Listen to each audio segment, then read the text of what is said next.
I'm going to read you a little bit about the blurb on the back of my book, which I self-published as I shared. I'm going to read that to you.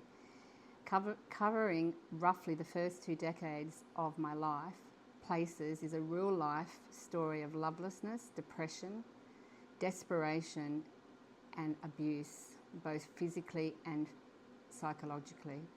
It shows at times with stark vividness how insecurity, envy, distrust and lack of self-esteem can seep into the whole psyche of an entire family, enduring mental instability over generations. And it also shows how a person brought up in such a hostile and toxic environment can be hugely vulnerable.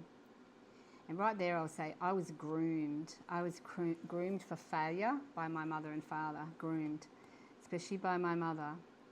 You know, my mother always told me I was ugly, dumb, stupid, an idiot, and all the things that these people say to you, and they're listening to demons, not to God. So I was groomed for failure. And it also shows how a person brought up, how they're going to, how hugely vulnerable when they try to make their own way in the outside world. They don't know how to do it because they have not been taught. Parents are given children to teach them the right way. So my book is very honest and without affection or pretension. I'm reading this. I haven't written this. I wrote this years ago.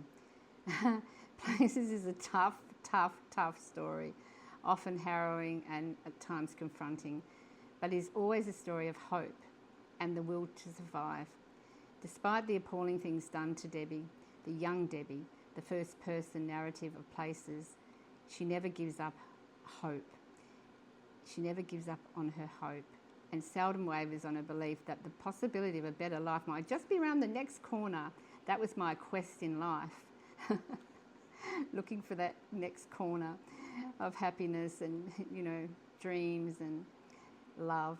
That was my quest in life. I felt it was possible, and I still do, even though most people said life was hell on earth. I hated their negative words and just kept hoping and dreaming for a better life.